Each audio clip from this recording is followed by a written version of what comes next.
शहबाज भाई, आपका नाम हर जगह पे आ रहा है कि आपने इस्मा बेगम का और तारिक टैडी साहब का घर हड़ाप किया। आप सर फहरिस्त इनका घर हड़ाप करने में, इस बात में कितनी सदाकत है? मैं मिलना है और रिकॉर्डिंग करनी है। बंदा इन पूछे वो वेंटिलेटर देवे कि तू उत्थे सालगिरह हो रही कि तू रिकॉर्डिंग करनी, वो तो जिंदगी मौत की कसम ये याद जेडे उन्हें मेरे ते इल्जाम लाए ये साबित करे, वरना उन्होंने मैं उत्ते बिल्कुल केस करांगा, हाई कोर्ट उन्होंने खिंचांगा, उन्होंने उत्ते पक्का केस करांगा। ਉਹ ਵੱਡਿਆਂ ਦੀ ਮਸਾਲ ਬੜੀ ਨੇ ਭੁੱਖੇ ਧੀ ਰੱਜੀ ਤੇ ਖੇ ਉਡਾਣ ਲੱਗੀ। ਉਹ ਮਸਲਾ ਨੇ ਤਾਂ ਗਰੀਬ ਕਰਕੇ ਲਿਆਂਦੀ ਕਿ ਬੱਚੇ ਦੇ ਸਿਰ ਤੇ ਹੱਥ ਰੱਖੇਗੀ, ਗਰੀਬ ਹੈ, ਅੱਛੇ ਘਰ ਚ ਹੈਗੀ, ਅੱਛਾ ਖਾਏਗੀ, ਅੱਛੀ, ਪਰ ਅੱਜ ਤੱਕ ਇਹ ਕੰਮ ਨਹੀਂ ਹੋਇਆ। ਇਹ ਬੱਚੇ ਐਸੀ ਕਸਮ ਦੇਣ ਨੂੰ ਇਹ ਬੱਚੇ ਦੀ ਤਿਆਰ ਆ। ਇਹ ਬੱਚਾ ਸਾਡੇ ਘਰ ਦੇ ਨਹੀਂ ਹੋਇਆ, ਸੋਹਣੀਆਂ ਕੁੜੀਆਂ ਅੱਜ ਤਾਂ ਉਹਨਾਂ ਦੀ ਲੱਤਾਂ ਤੇ ਨਹੀਂ ਕੁੱਟੀਆਂ। ਤਾਰਕ ਫੋਤ ਹੋ ਗਿਆ, ਹੁਣ ਟੈਨਸ਼ਨਾਂ ਦੇ ਕੇ ਉਹ ਕਬਰ ਚਲਾ ਗਿਆ। ਉਹਦਾ ਕਫਨ ਤੇ ਮੈਲਾ ਵੀ ਨਹੀਂ ਹਲੇ ਹੋਇਆ ਤੇ ਇਹਨਾਂ ਨੇ ਗੱਲਾਂ ਕਰਨੀਆਂ ਸ਼ੁਰੂ ਕਰ ਦਿੱਤੀਆਂ ਨੇ। ਠੀਕ ਹੈ ਕਿ ਨਹੀਂ? ਤੋਂ ਬਾਅਦ ਹੀ ਤਾਰਕ ਸਾਹਿਬ ਨੇ ਕਹਿਤਾ ਕਿ ਸ਼ਹਬਾਜ਼ ਸਾਹਿਬ ਦੇ ਅੱਬਾ ਜੀ ਨੂੰ ਤੇ मैं कहना कुछ नहीं, तुसी मेरा फैसला गलत करता, सैको केस है, ये मेंटल है कुड़ी ना। तारिक साहब ने किया। तारिक साहब ने किया। रहमानुर्रहीम। नाज़रीन, मैं हूँ आपका मेज़बान इर्तज़ा भट्ट और आप देख रहे हैं आरपी प्रोडक्शन। नाज़रीन, तारिक टैडी साहब को इस पर दुनिया से गए 5 दिन हो गए हैं। अल्लाह पाक उनको जन्नत में जगह अता फरमाए। उनके जाने के बाद बहुत सी बातें ऐसी मीडिया के सामने आई जो हमने आज तक कभी नहीं सुनी थी। उनकी मुबैना बीवी जिनसे उनकी तलाक हो चुकी है, इस्मा, उन्होंने बड़े ही एक जो है गैर अखलाकी जो है एक इंटरव्यू 2-4 प्रोग्राम में दिया है और उन्होंने कहा है कि तारिक टैडी साहब उनके साथ जो है बिल्कुल अखलाकी तौर पे ठीक नहीं थे और उनका घर बर्बाद करने में उनके जो है छोटे भाई शहबाज का हाथ था। शहबाज हमारे साथ बैठे हुए हैं, तो हम शहबाज साहब से पूछेंगे, शहबाज साहब क्या आपने अपने भाई और जो उनकी बीवी है इस्मा इसकी इनकी तलाक करवाई या तमाम वो कहानियाँ मनगढ़ंत अपने पास से गढ़ रही हैं? जी अस्सलाम वालेकुम। वालेकुम सलाम। जी शहबाज भाई, आपका नाम हर जगह पे आ रहा है कि आपने इस्मा बेगम का और तारिक टैडी साहब का घर हड़ाप किया। आप सर फहरिस्त इनका घर हड़ाप करने में, इस बात में कितनी सदाकत है? सर पहली गल है कि कोई भरा नहीं चाहता कि अपने भरा का घर तबाह किया जाए। कोई भी मैनू नहीं लगता कोई मुनासिब कोई घर जो कोई भी चाहेगा। ठीक हो गया। खुद तो असीं अपने भाई की शादी की, शादी का रिकॉर्ड भी साढ़े कोल आ, मूवी भी साढ़े कोल आ। ठीक हो गया। खुद ही वह मैं रिश्ता लैन गया, खुद ही मैं रिश्ता किया है, तो मैं किस तरह वह रिश्ता यानी कि घर तबाह कर सकता? पहले तो मैंने यही दसना, खुद ही उन्होंने मैं लिया। तारक साहब का चित्त अलग ही कोई नहीं सी। तारक साहब ने रिश्ता दिखाया, उन्हें वालद साहब के मेरे उत्ते सुटता कि वालद साहब जिस तरह वालद साहब का फैसला मेरे भरा का फैसला। ठीक है।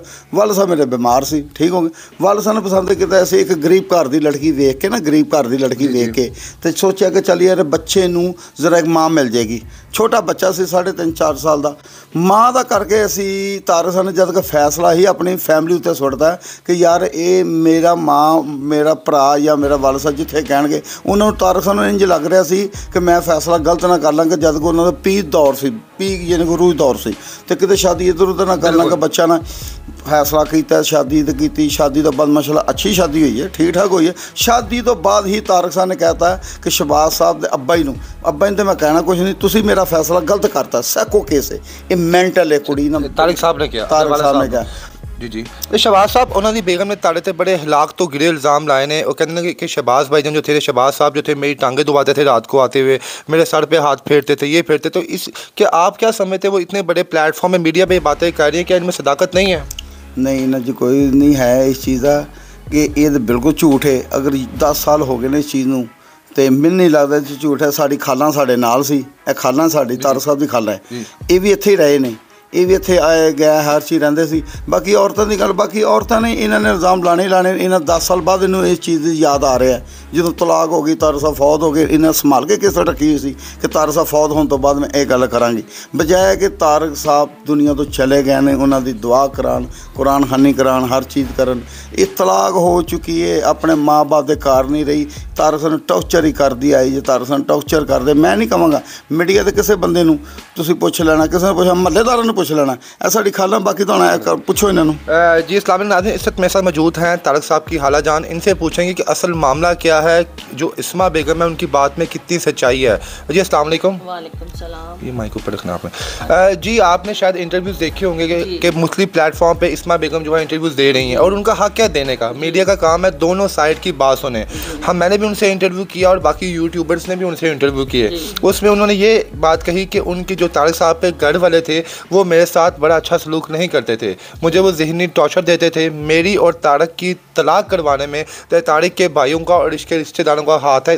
इसमें आप क्या कहेंगे? अब नहीं, यह झूठ है, यह बिल्कुल झूठ है। इस वास्ते झूठ है, तारक फोत हो गया, हम टेंशन दे के कबर चला गया। ਉਹਦਾ ਕਫਨ ਤੇ ਮੈਲਾ ਵੀ ਨਹੀਂ ਹਲੇ ਹੋਇਆ ਤੇ ਇਹਨਾਂ ਨੇ ਗੱਲਾਂ ਕਰਨੀਆਂ ਸ਼ੁਰੂ ਕਰ ਦਿੱਤੀਆਂ ਨੇ। ਠੀਕ ਹੈ ਕਿ ਨਹੀਂ? ਇਹ ਬੱਚਾ ਜਿਹੜਾ ਸਾਡੇ ਹੱਥ ਦਾ, ਸਾਡੀ ਸੋਮੀਆਂ ਜਦੋਂ ਆਈਆਂ ਤਾਰਕ ਦੀ ਮਤਲਬ ਪਹਿਲੀ ਬੀਵੀ, ਉਹ ਸਾਡੇ ਹੱਥਾਂ ਵਿੱਚ ਹੀ ਮਤਲਬ ਹਰ ਬੱਚੇ ਵੀ ਪੈਦਾ ਹੋ ਰਹੇ, ਹਰ ਚੀਜ਼ ਹੈ, ਪਰ ਅੱਜ ਤੱਕ ਇਹ ਕੰਮ ਨਹੀਂ ਹੋਇਆ। ਇਹ ਬੱਚੇ ਐਸੀ ਕਸਮ ਦੇਣ ਨੂੰ ਇਹ ਬੱਚੇ ਦੀ ਤਿਆਰ ਆ।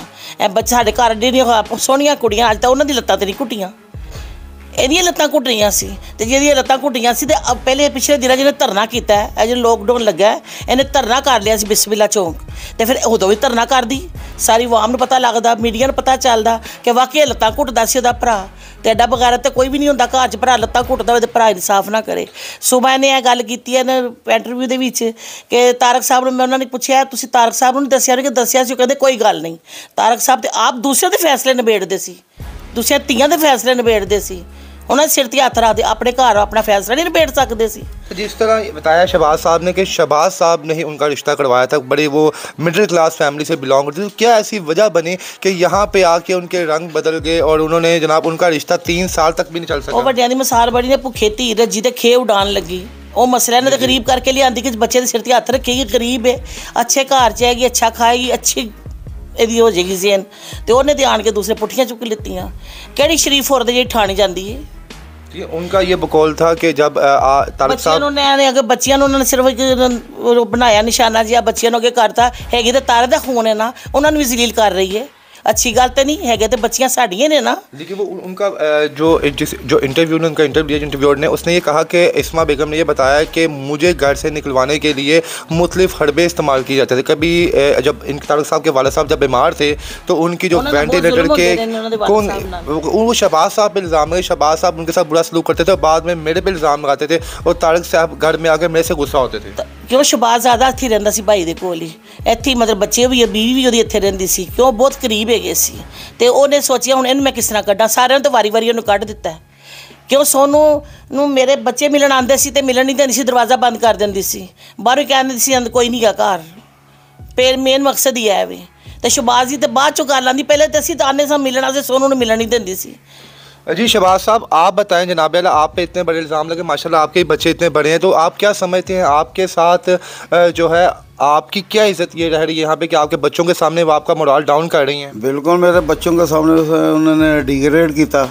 मैं ये याद जेडे उन्होंने मेरे इल्ज़ाम लाए ये साबित करे, वरना उन्होंने मैं उत्ते बिल्कुल केस करांगा, हाई कोर्ट उन्होंने खिंचांगा, उन्होंने उत्ते पक्का केस करांगा।